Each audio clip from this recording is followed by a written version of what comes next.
He was out for a night of dancing with his friends in NYC when a family from Utah was brutally attacked on the subway. The police were quick to arrest him and force a false statement from him, but he says he didn't even know a murder had taken place. This is the true crime story of Johnny Hincapie, the New York City dancer with the too tight pants. Hi friends, I'm Katie, and this is Katie Does Crime. Thank you for joining me for the first time if you're new here, and hello to the usual scoundrels and rapscallions. Please consider subscribing or joining me on Patreon if you'd like to hear more true crime stories. Now, I'm lucky to live in New York City in this golden age where crime is low and I can feel completely safe walking alone at night. Some of the media loves to talk about NYC as this, lawless place where murder is out of control, but places like Savannah, Georgia and Columbus, Ohio actually have way more murders per capita. According to the FBI, NYC ranks 80th on a list of U.S. cities in murders. But in 1990, things were very different. There were almost 5 times as many murders in 1990 as there were here last year. And 1990 is when the Watkins family visited NYC from their home in Provo, Utah. 22-year-old Brian, a Mormon and former tennis instructor, was in town with his mom, dad, brother, and sister-in-law for the U.S. Open tennis tournament in Queens. They were staying at a Hilton hotel on West 53rd Street, north of Times Square, where many of the famous Broadway theaters are. But they wanted to have a Moroccan dinner in the hip, artistic neighborhood of Greenwich Village. Where Monica, Chandler, Joey, and the rest would live a few years later. So they were waiting on the 7th Avenue subway platform at 53rd Street late on the night of September 2nd, 1990. Totally unprovoked, a group of kids attacked them, knocking down Brian's father. They used a box cutter to hack open his pants pocket, creating serious gashes in his legs in the process. They grabbed Brian's mother by her hair and then kicked her in the face and chest. Brian attempted to stop them from hurting his mother, and they stabbed him in the chest. As they tried to escape with $200 stolen from Brian's dad, equivalent to about $450 today, Brian chased them up an escalator despite his wounds. He lost the ability to follow them near the station's token booth, collapsing on the floor. His pulmonary artery had been severed, and he later died in an ambulance. The family later sued the city for the unsafe subways and settled for $300,000. It was another brutal killing in a year where over 2,200 of them would take place. More people only died in NYC in 1 year during the September 11th World Trade Center attacks. Time wrote a cover story that year called The Rotting of the Big Apple. The New York Post would put out a cover story appeal to Mayor David Dinkins that read, "Dave, do something." The police had to act fast to quiet the concerns of a city that was already on edge. They learned that a group of kids, 40 to 50 of them, had come from Queens to go dancing to a Latin DJ at the Roseland Ballroom on West 52nd Street.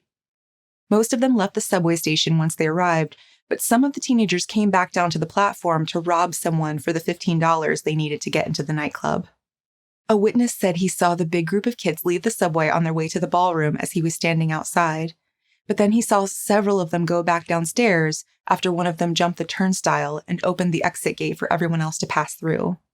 Minutes later, a wave of people in a panic came rushing up from the platform after seeing the crime take place. And that's when the witness went downstairs and saw the bleeding and hysterical mother of Brian Watkins. Police took this witness to the ballroom, where he pointed out 2 teenagers he'd seen at the subway that night. The remaining members of the Watkins family were later brought to the ballroom and asked to identify the 2. They confirmed that these 2 kids had taken part in the attack against them. One of the boys confessed that night and gave a statement, and at the same time, the police collected more descriptions from the Watkins family about who had come for them. By the time the Roseland closed the next morning, detectives were waiting outside to make more arrests. 2 of the suspects immediately confessed and implicated 3 more guys. And 3 of the suspects also implicated 18-year-old Johnny Hincapie. Juan Carlos Johnny Hincapie of Bayside, Queens, New York, was proud of how his Colombian immigrant parents, Carlos and Maria, had made a life in New York City. He was just a high school senior in 1990 when the stabbing took place. The next evening, when police picked up Johnny from his mother's house, she was crying and he was scared. He said he was just a skinny kid who had never been in that type of situation before. The police later said he had confessed and his statement had been recorded. Done and done. After a year, the DA's office dismissed charges against one of the 8 total suspects who were arrested. This guy refused to confess, and no one else was implicating him, so they just didn't have enough to go on. They tried 3 of the remaining guys together and the other 4 together, being sure to separate Johnny from one of the guys to keep his lawyer from having a leg up. See, this guy had said during his police interrogation that Johnny wasn't there during the robbery and stabbing, that Johnny just wasn't part of it. And since the DA had ensured that guy wasn't part of Johnny's trial, the guy's statement was ruled as hearsay. It wasn't allowed to be mentioned at Johnny's trial. The mother of Brian Watkins, the young man who was stabbed, couldn't quite pick Johnny out in a lineup. She said he just looked vaguely familiar. There was no physical evidence, no forensic evidence, nothing really tying him to the scene, but there was his taped confession. Only Johnny said that was coerced. He said several detectives had interrogated him, and one of them, down to a t-shirt and smoking a cigarette, beat him, slapped him, grabbed his hair, kicked him to the floor, screamed at him over and over, and blew smoke in his face.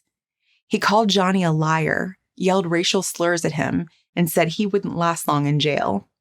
At that point, Johnny says the man gave him a confession to memorize and repeat for the camera, and Johnny did as he was told to make the abuse stop. He was told he'd be able to go home if he just said what was on the statement. If he wasn't there, I wanted to know why he confessed. Why did you do that? What did you think it would get you?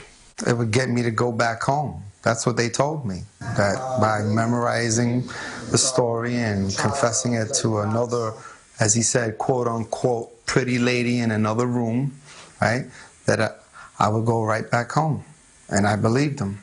Johnny's real story was that he was part of the group of kids going dancing at the Roseland Ballroom, yes, but his pants were too tight for a wallet that night, so he'd given his money to a friend to hold on to. It's a little detail that I just love, these too tight pants and the fact that Johnny is sure to tell you that they were designer. He wouldn't have needed to rob anyone because he helped out in his mom's accessory business and earned $150 per week. When the group arrived at the subway station near the ballroom, Johnny couldn't find his friend with the money and went up and downstairs searching for him. At one point, the big group of panicked people came at him, so he ran back upstairs and happened to spot his friend. And then they just went dancing. Johnny says he didn't know a murder had occurred until he saw the news the next day. In 1991, both groups, 7 young men in total, were all sentenced to 25 years to life in prison. One of them admitted that he was the one who stabbed Brian Watkins that night. Johnny maintained his innocence, and the entire evidence against him was that he looked vaguely familiar to the victim's mom. Johnny's lawyers appealed several times over the course of 15 years, but lost every time. They even got the case reopened once, but the DA's office closed it again, saying, yeah, they were sure Johnny did it. Of course, the prosecutor who led the reinvestigation was the same one who had put Johnny in prison in the first place, so one might say it wasn't exactly unbiased. But a journalist and professor at the City University of New York, or CUNY, was convinced Johnny wasn't the guy. He interviewed Johnny while writing an article on false confessions and then decided to write a whole book about the case. And while writing, he found that there was another guy in the group of 7 convicted who agreed that Johnny wasn't part of the actual crime. This guy, unfortunately, had never been interviewed by Johnny's defense. But he said that he knew Johnny wasn't on the platform at the time because they were actually together. When the journalist asked to speak to the other young men convicted of the crime, 2 more of them said they don't remember Johnny being involved, nor even being there at all. The other 4 just simply didn't respond to his request or said their lawyers had advised them not to. So in 2013, Johnny's lawyers sought a new trial for him. They had a sworn statement from the guy who never confessed to the crime and was eventually let off the hook, and he said that he could see Johnny at the time of the crime, and Johnny was not part of the crime. They also learned that this guy had suffered the same abuse under the detectives that Johnny had. Another of the 7, one of the ones whose attorneys had advised him not to speak to the journalist before, spoke up this time and also agreed that Johnny hadn't been involved. And the lawyers were able to include the statement that had been excluded from Johnny's first trial, where the guy had told the police that neither Johnny nor the guy who could see him while the crime was being committed were involved. Hughes also watched the original interrogation videos, and for the first time, he saw how that other suspect told cops that Hincapie and another teen were not at the crime scene. They all needed money? No, Johnny and Kevin left. Okay. Hughes was intrigued, especially when he heard the suspect say a second time that Hincapie was not involved. So there were 8 people surrounding these No, five? 6. There were 6. Okay. Yeah, because the 2 of them left. At pretrial hearings in 2015, a new witness came forward and said she had seen the attack and Johnny wasn't part of it. She knew him from the neighborhood and knew he wasn't on the platform then, but she'd been scared to get involved and had only told her mother way back when. So a new trial was granted in October 2015 based on the fact that these witness statements likely would have led to a different result for Johnny. The judge vacated Johnny's previous conviction and let him out on bond before his new trial. The prosecution appealed this decision, but the New York City Supreme Court said nah. And then, incredibly, the charges were completely dismissed on January 24th, 2017. I guess they knew they had nothing to go on. Johnny was released after wrongfully serving 25 years in prison and ran right into the open arms of his mother, who supported him throughout his incarceration. He said his first meal would be a seafood dinner, and he would work on trying to understand what the big deal about selfies was, while learning to use the cell phone for the first time. In October 2022, Johnny won $4.8 million for his unjust conviction, and in November 2022, he won another $12.9 million in a civil rights lawsuit for malicious prosecution, fabrication of evidence, and false imprisonment. Today, Johnny's 50 years old, and he and his partner have 2 beautiful girls. He seems to be an amazing father and uncle. He's still quick to praise his mom and all she's done for him. And he rightfully calls himself a wrongful conviction expert and is an advocate for criminal justice reform and changing police interrogation procedures to end false confessions. As one of the leading researchers in the psychology behind false confessions has said, detectives will oftentimes make up their minds about a certain suspect and then do everything in their power to get that confession. He says, the purpose of interrogation is therefore not to discern the truth, determine if the suspect committed the crime, or even evaluate his denials. Rather, police are trained to interrogate only those suspects whose culpability they establish on the basis of their initial investigation.